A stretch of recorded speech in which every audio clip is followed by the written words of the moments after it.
let's discuss the guidelines for assisting our clients with their financial needs, home repairs, ladder use, and cell phone usage during care visits. Firstly, assisting our clients with their financial needs.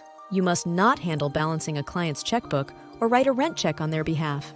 If your client is struggling to pay their bills or manage their finances, please reach out to your care advocate for guidance. If your task specifies that you should help your client pay their bills, you may assist them.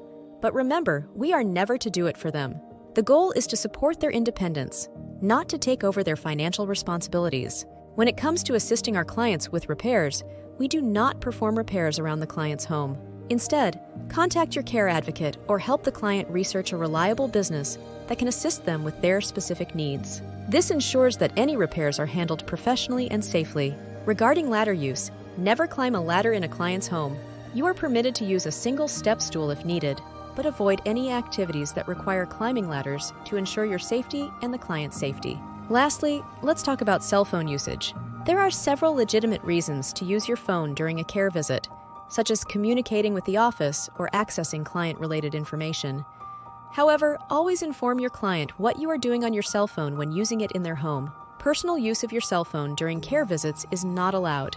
This maintains professionalism and ensures your full attention is on providing care. By following these guidelines, we maintain the highest standards of care and professionalism for our clients and ensure a safe and respectful environment.